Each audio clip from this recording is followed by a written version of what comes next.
korban Nofriansah Yosua Huta Barat pasti akan ikut masuk ke dalam mobil tanpa harus diperintah. Disusul saksi Kuat Ma'ruf dan saksi Richard Eliezer duduk di kursi belakang mobil. Sedangkan saksi Ricky Rizal atas pengetahuan dan kehendak yang sudah dimilikinya sengaja mengambil peran fisik untuk mengemudikan mobil Lexus LM dengan tujuan agar korban Nofriansah Yosua mau diajak dan ikut ke rumah dinas Duren 346. Menanggapi asumsi penuntut umum tersebut, perlu ditegaskan bahwa kegiatan isolasi mandiri keluarga terdakwa dan para ajudan dan ART tidak dilakukan hanya pada saat tanggal 8 Juli tersebut. Namun telah dilakukan mulai sejak masa pandemi COVID-19 terjadi di Indonesia pada awal tahun 2020. Kebiasaan isolasi mandiri merupakan salah satu kegiatan antisipasi yang dilakukan selain melakukan PCR maupun swab antigen. Sehingga isolasi mandiri sudah menjadi kebiasaan yang dilakukan oleh keluarga terdakwa, ajudan dan ART. Hal ini sesuai dengan SOP COVID-19 yang diterbitkan oleh Dinas Kesehatan Provinsi DKI pada tahun 2020 yang menginstruksikan untuk melakukan isolasi mandiri setelah melakukan tes antigen COVID-19.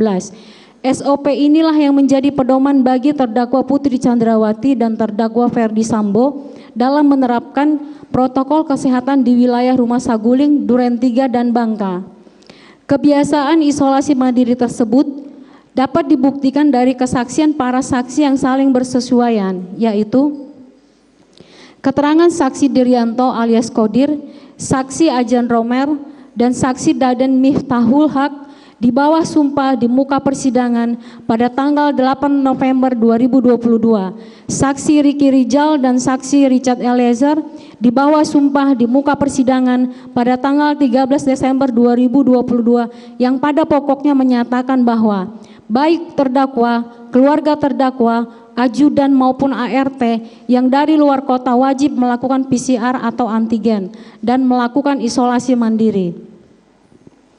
Keterangan saksi-saksi tersebut di atas juga didukung oleh bukti lain, yaitu riset penerimaan PCR keluarga terdakwa dan saudara Ferdi Sambo di Smart Collab Kemang periode Desember 2021 sampai dengan Juli 2022, yang menunjukkan bahwa selama pandemi COVID-19, keluarga terdakwa dan saudara Ferdi Sambo rutin melakukan tes PCR dan hal tersebut telah menjadi aturan ketat dan SOP internal keluarga terdakwa dan saudara Ferdi Sambo yang harus dipatuhi oleh seluruh keluarga, tamu, ADC dan ART.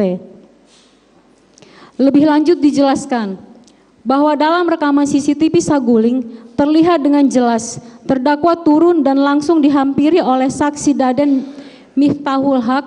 Kemudian terdakwa menanyakan kepada saksi Daden keberadaan saksi Ricky Rizal dan pada saat yang bersamaan saksi Ricky Rizal menghampiri terdakwa dan terdakwa meminta kepada saksi Ricky Rizal untuk mengantarkan terdakwa ke Duren 3 untuk isolasi mandiri.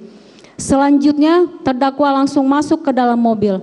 Terdakwa sama sekali tidak terlihat berkomunikasi dengan korban. Hal ini dikuatkan dengan keterangan saksi Daden di bawah sumpah di muka persidangan dan saksi Ricky Rizal di bawah sumpah di muka persidangan yang menyatakan pada pokoknya terdakwa hanya meminta saksi Ricky Rizal melalui saksi Daden untuk mengantarkan terdakwa isolasi mandiri ke Duren 346, rumah yang paling dekat dari Rumah Saguling.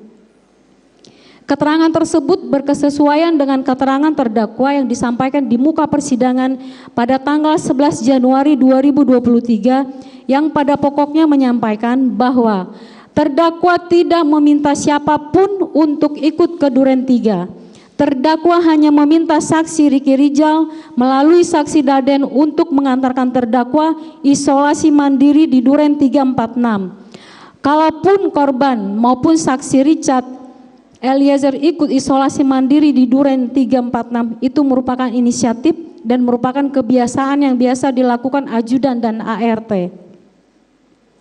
Dalam rekaman CCTV rumah Duren 3 juga terlihat jelas bahwa terdakwalah yang turun lebih dulu. Kemudian dihampiri oleh Kuat Ma'ruf yang menawarkan untuk membawakan tas. sehingga tuduhan bahwa terdakwa menggiring korban adalah tuduhan yang tidak berdasar dan tidak benar. Dalam rekaman CCTV Duren 3 tersebut juga terlihat korban justru tidak masuk ke dalam rumah, melainkan dengan bebas berjalan mondar-mandir di sekitar jalan depan rumah, carport, dan taman yang berada di halaman rumah tanpa pengawalan ataupun pengawasan dari siapapun. Sehingga tuduhan bahwa terdakwa menggiring korban ke Duren 346 adalah tuduhan yang keliru dan tidak didukung oleh alat bukti apapun. Berdasarkan uraian tersebut di atas, tidak ada satupun keterangan yang terungkap di persidangan yang menyatakan terdakwa menggiring korban untuk ikut melaksanakan isolasi mandiri. Sehingga keyakinan penuntut yang menyatakan jika adanya keterlibatan terdakwa untuk menggiring korban untuk ikut ke Duren 346 jelas merupakan asumsi yang keliru dan dipaksakan. Dengan demikian, dalil penuntut umum dalam surat tuntutannya halaman 483 angka 60 tidak terbukti karena tidak sesuai dengan fakta persidangan. 11. Tuduhan penuntut umum yang menyatakan bahwa terdakwa sengaja berganti pakaian sebagai bagian dari perencanaan merupakan asumsi dan tidak didasari alat bukti yang sah. Bahwa dalam surat tuntutannya, asumsi penuntut umum menyimpulkan perbuatan terdakwa mengganti pakaian merupakan bagian dari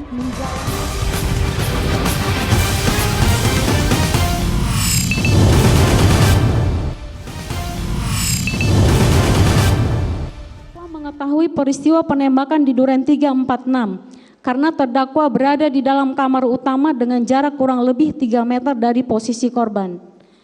Kami menilai tuduhan penuntut umum bertentangan dengan alat bukti yang muncul di persidangan dan tidak logis.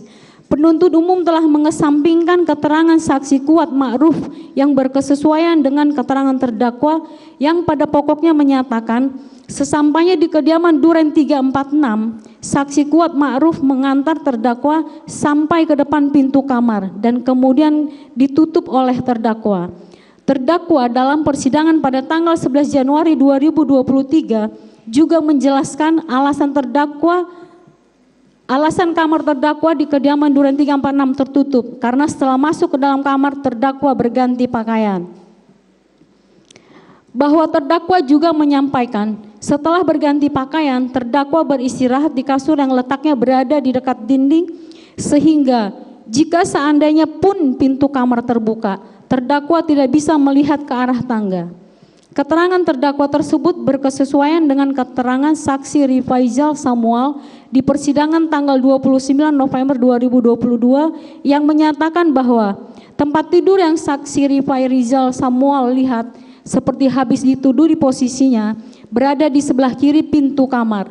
Hal ini berkesesuaian dengan keterangan terdakwa yang disampaikan di muka persidangan. Berdasarkan hasil pemeriksaan setempat tanggal 4 Januari 2023 yang diikuti oleh majelis hakim, penuntut umum, dan penasihat hukum terdakwa, jelas terlihat bahwa di dalam kamar terdakwa terdapat 2 tempat tidur yang berada di sebelah kanan dan di sebelah kiri.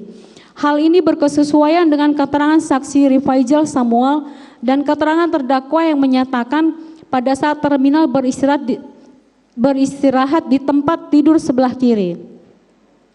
Kuat non, kalaupun benar padahal tidak, situasi pintu kamar saat itu terbuka sehingga seolah-olah terdakwa dapat melihat peristiwa penembakan korban. Hal tersebut tetap tidak logis karena berdasarkan fakta dan hasil pemeriksaan setempat yang diikuti oleh majelis hakim, penuntut umum, dan penasihat hukum terdakwa, terlihat jelas bahwa posisi terdakwa istirahat adalah di tempat tidur sebelah kiri yang berada di belakang pintu di dekat dinding dan bukan tempat tidur yang terlihat langsung jika pintu terbuka.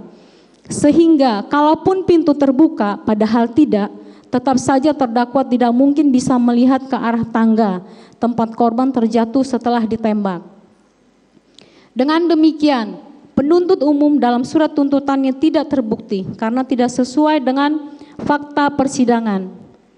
14. Tuduhan penuntut umum yang mengatakan terdakwa tidak mencegah Ferdi Sambo sangat tidak berdasar.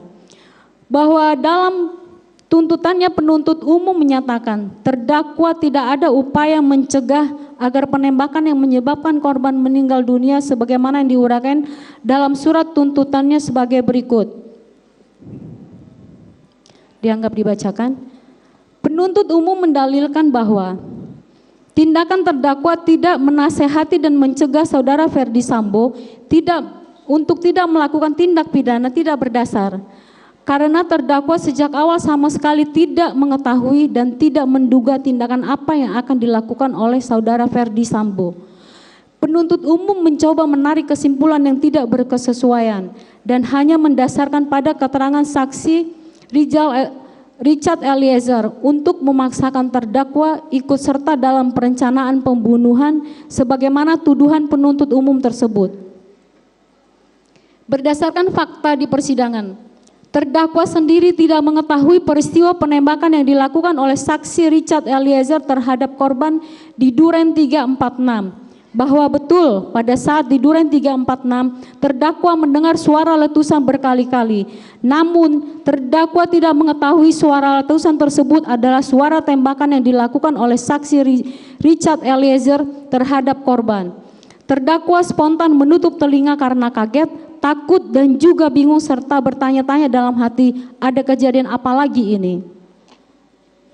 Kejadian tersebut terjadi begitu cepat dan tidak terduga sama sekali. Terdakwa hanya bisa menangis karena kaget, takut dan bingung atas apa yang sedang terjadi. Jangankan untuk mencari tahu apa yang terjadi, untuk menenangkan diri terdakwa sendiri saja sulit bagi terdakwa akibat perasaan syok mendengar suara letusan-letusan tersebut. Oleh karenanya, bagaimana mungkin terdakwa bisa mencegah atau menasehati saudara Ferdi Sambo untuk bertindak jika terdakwa sendiri sama sekali tidak mengetahui tindakan apa yang akan dilakukan oleh saudara Ferdi Sambo.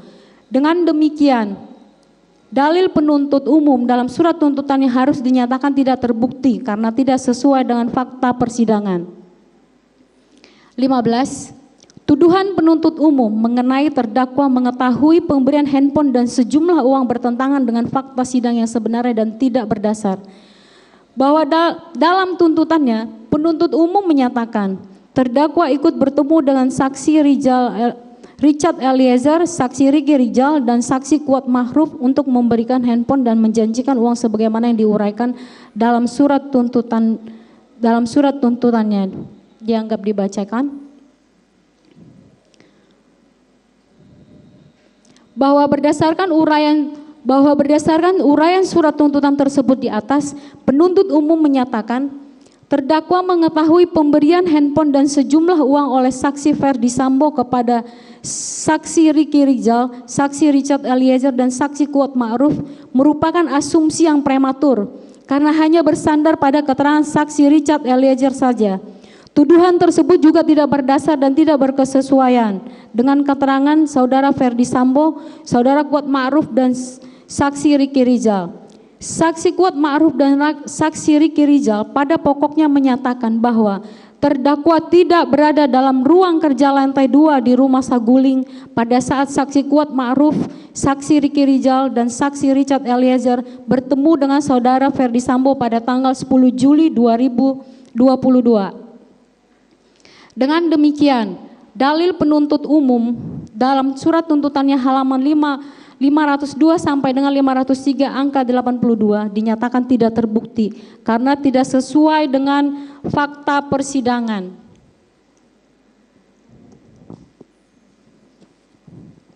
16.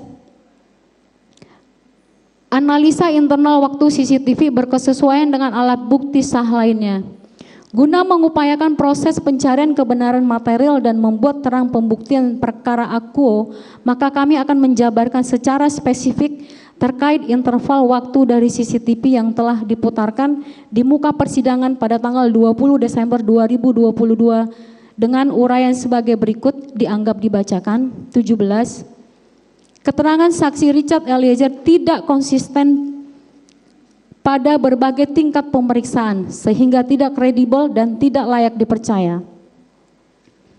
Sebagaimana kita ketahui bersama, jika saksi yang dihadirkan di muka persidangan sebelumnya juga telah memberikan keterangan pada tahap penyidikan. Keterangan yang disampaikan saksi pada tahap penyidikan tersebut adalah keterangan yang digunakan oleh penuntut umum sebagai fondasi dalam menyusun surat dakwaannya. Terlebih, saksi dalam memberikan keterangannya pada tahap penyidikan berada di bawah sumpah. Oleh karena itu, sudah sepatutnya keterangan saksi haruslah keterangan yang benar dan juga konsisten. Dalam berkas perkara yang kami terima, walaupun terdapat beberapa dokumen yang hilang, akan tetapi kami tetap berusaha melakukan peninjauan secara cermat terhadap keterangan saksi, keterangan ahli, dan alat bukti lainnya guna mencari kebenaran material perkara akuo. Kemudian hasil dari observasi yang kami lakukan, kami menemukan keterangan-keterangan dari saksi Richard Eliezer yang tidak konsisten dan selalu berubah-ubah pada setiap tingkat pemeriksaan.